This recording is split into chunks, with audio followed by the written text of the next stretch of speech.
شب نور شب برات کے نام سے معروف اور مشہور ہے۔ اس بابرکت شب کے دامن میں اتنی برکتیں اور اتنی رحمتیں ہیں کہ اللہ جل شانہ گناہگاروں کو جہنم کی آگ سے آزاد فرما دیتا ہے۔ ام المومنین سیدہ طیبہ طاہرہ سیدہ عائشہ صدیقہ رضی اللہ تعالی عنہا فرماتی ہیں، ایک دن میں دیکھا کہ حضور میرے حجرہ میں نہیں ہیں، تو میں حضور کو تلاش کرنے نکلی۔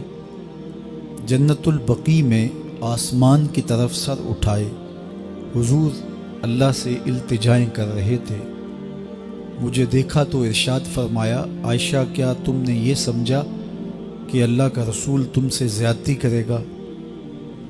فرماتی ہیں میں نے عرض کی، یا رسول اللہ صلی اللہ علیہ وسلم، میں یہ سمجھا شاید آپ کسی زوجائے محترمہ کے حجرہ میں تشریف لے گئے ہیں۔ فرمایا آج لیلۃ النصف من شعبان کی 15ویں رات ہے، درمیانی شب ہے۔ اس رات کو اللہ تعالی جل شانہ آسمان دنیا پہ نزول اجلال فرماتا ہے اور قبیلہ بنو کلب کی بکریوں کے بالوں سے زیادہ لوگوں کو جہنم کی آگ سے آزاد کر دیتا ہے۔ قبیلہ بنو کلب عرب کا بہت بڑا قبیلہ تھا جو بھیڑ بکریاں پالتے تھے اور لاکھوں کی تعداد میں ان کی بکریوں اور بھیڑوں کے ریوڑ تھے۔ تو اس قبیلے کی بکریوں کے بالوں سے بھی زیادہ گناہگاروں کو جہنم کی آگ سے آزاد کر دیا جاتا ہے۔ تو یہ وہ بابرکت شب رحمت ہے، شب نور ہے، جس کے دامن میں اتنی برکتیں ہیں کہ کوئی محروم نہیں رہتا۔ صرف وہ بد نصیب لوگ جو شرک میں مبتلا ہیں، جو سخت کینہ پرور ہیں، جو قطع رحمی کرتے ہیں، قاتل ہیں، عادی شرابی یا بدکار ہیں، انہیں اس مبارک رات میں محروم رکھا جاتا ہے، ورنہ اللہ کی رحمتوں کا عموم اس بابرکت راتوں میں اس قدر ہوتا ہے کہ کوئی گناہگار جو اس کے حضور ہاتھ دعا کے لیے اٹھاتا ہے اور اپنا دامن پھیلا کے اس کی رحمتیں مانگتا ہے، اسے محروم نہیں رکھا جاتا، بلکہ اللہ سب گناہگاروں کو جہنم کی آگ سے آزاد کر دیتا ہے۔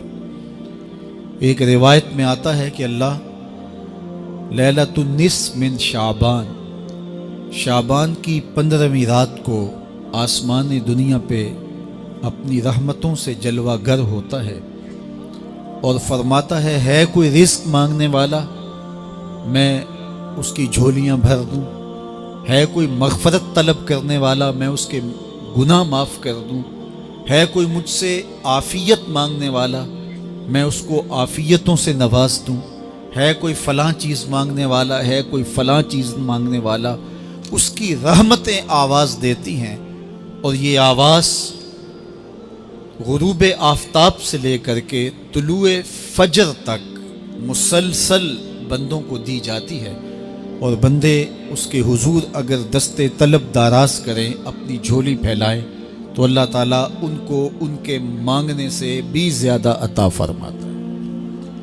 اس امت کو اللہ تعالیٰ نے اس طرح کی راتیں دے کر کے مغفرت، بخشش، غفران اور رحمتوں کی فراوانی نصیب کی ہے۔ میرے حضور نے ارشاد فرمایا، ایک شخص صبح سے لے کے ظہر تک مزدوری کرتا ہے، اس کو ایک قیرات ملتا ہے۔ ایک ظہر سے لے کر عصر تک مزدوری کرتا ہے، اس کا وقت تھوڑا ہے لیکن اس کو بھی ایک قیرات ملتا ہے۔ اور تیسرا شخص عصر سے لے کر مغرب تک مزدوری کرتا ہے، اس کو 2 قیرات ملتے ہیں، جبکہ اس کا وقت دونوں سے کم ہے۔ فرمایا پہلی مثال یہود کی ہے، دوسری مثال نصارہ کی ہے، اور تیسری مثال میری امت کی ہے۔ کہ اس کو تھوڑے عمل پر زیادہ ثواب دیا جاتا ہے۔ تو یہود اور نصارہ نے اس پہ برا منایا، تو حضور علیہ السلام نے فرمایا کہ اللہ نے ان کے اجر میں تو کمی نہیں کی، لیکن مسلمانوں کو زیادہ اجر دے دیا، تو یہ اس کی کرم نوازی ہے۔ تو یہ تھوڑے وقت کی عبادتیں اور چند راتوں کی بیداری اور مخصوص اوقات میں اللہ کی حضور عبادت و ریاضت ایک گناہگار کو کہاں سے کہاں تک پہنچا دیتی ہے، اس کے گناہوں کی معافی کا ذریعہ بھی بنتی ہے اور درجات کی بلندی کا سبب بھی۔ دیکھیے لیلۃ القدر ایک رات 1000 مہینے کی عبادتوں سے بہتر قرار پاتی ہے۔ اسی طرح دیگر مواقع ہیں کہ اللہ تعالیٰ اس امت کے لیے رکھے ہیں، رحمت رب بہانہ می طلب، اور یوں بھی پڑھا گیا رحمت رب بہانہ می طلب۔ اس کی رحمتیں قیمت نہیں مانگتی اور اس کی رحمتیں بہانہ تلاش کرتی ہیں، تو وہ اپنے بندوں کو بخشنے پہ آمادہ ہے اگر وہ اپنا دامن طلب پھیلائیں۔ قرآن مجید میں ایک مقام دیکھیے کتنا دل آویز ہے، فرمایا ما یفعل اللہ بعذابکم، اللہ تمہیں عذاب دے کے کیا کرے گا؟ اس کی یہ چاہت نہیں ہے کہ تمہیں عذاب میں مبتلا کرے، اس کی چاہت یہ ہے کہ تم اس کی چوکھٹ پہ آؤ، جھولی پھیلاؤ، اس سے خیرات اور رحمت مانگو، اور وہ تمہارے ماضی کے سارے گناہ معاف کر کے، ساری غلطیاں معاف کر کے تمہیں اپنی رحمتوں سے مالا مال فرما دے۔ تو وہ بندوں کو بخشنے پہ، بندوں کی مغفرت کرنے پہ آمادہ ہے اور اس کی رحمتیں بہانے تلاش کرتی ہیں۔ اللہ اکبر۔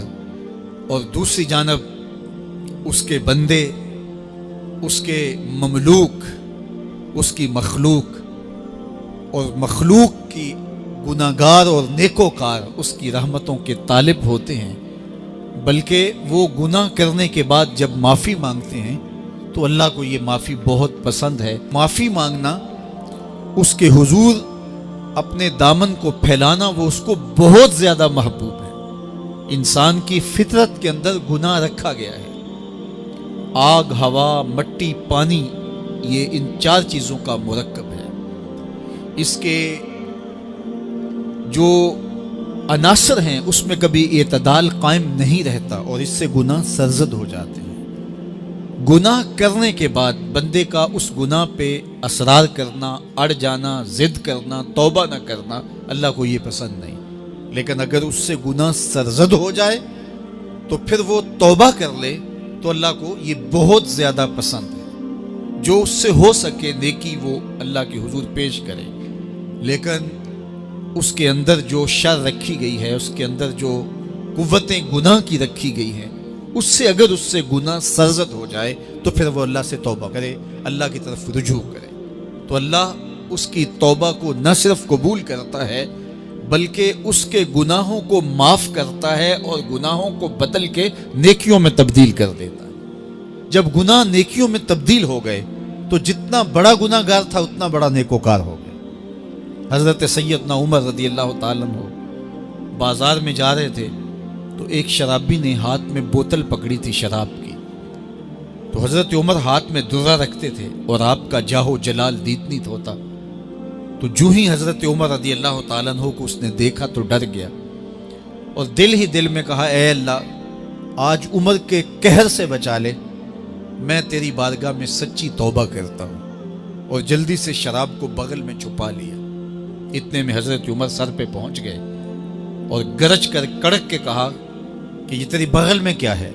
چونکہ اس کو بوتل چھپاتے دیکھا تھا تو وہ ڈر گیا اور ڈرتے ڈرتے کہنے لگا، حضرت یہ سرکہ ہے۔ اب تھی تو شراب، لیکن ڈرتے ہوئے بولا، حضرت سرکہ ہے۔ تو حضرت عمر نے کہا، نکال۔ جب نکالا تو شراب نہیں تھی، واقعی سرکہ بن چکا تھا۔ تو جب اللہ کے حضور کوئی توبہ کرتا ہے، اللہ اس کے گناہوں کو بدل کے نیکیوں میں تبدیل کر دیتا ہے۔ حدیث پاک میں آتا ہے کہ قیامت کے دن اللہ ایک شخص کو کہے گا کہ اپنا نامہ اعمال پڑھ، تو وہ نامہ اعمال پڑھنے لگ جائے گا۔ تو نامہ اعمال کے اندر چھوٹے گناہ بھی ہوں گے، بڑے گناہ بھی ہوں گے، تو اللہ سے حیا کرتے ہوئے، شرم کرتے ہوئے وہ بڑے بڑے گناہوں کو چھوڑتا جائے گا اور چھوٹے چھوٹے گناہوں کو پڑھتا رہے گا۔ جب وہ سارے گناہ پڑھ چکے گا اور کتاب ختم ہوگی تو اللہ تعالیٰ اسے فرمائے گا میرے بندے تو نے یہ جتنے گناہ پڑھے ہیں میں نے سب کو بدل کے نیکیوں میں تبدیل کر دیا۔ تو بندہ کہے گا اللہ ابھی تو میرے بڑے بڑے گناہ رہتے ہیں جو میں نے پڑھے ہی نہیں۔ فَضَحِكَ النَّبِيُّ حَتَّى بَدَتْ أَنْيَابُهُ، حضور جب یہ بیان فرما رہے تھے تو حضور اتنا مسکرائے کہ صحابہ نے حضور کی داڑھیں دیکھ لی۔ تو پہلے وہ بڑے بڑے گناہ چھوڑے جا رہا تھا، لیکن جب اللہ فرمائے گا کہ میں تیرے گناہوں کو بدل کے نیکیوں میں تبدیل کر دیا تو وہ کہے گا ابھی تو بڑے بڑے گناہ رہتے جو میں نے ابھی پڑھے ہی نہیں۔ تو جب کوئی بندہ اس کے حضور توبہ کرتا ہے، اللہ یہ نہیں دیکھتا اس نے گناہ کتنے کیے ہیں، یہ دیکھتا ہے بندہ آیا میری چوکھٹ پہ ہے تو اللہ اس کے پچھلے سارے گناہ معاف فرماتا ہے۔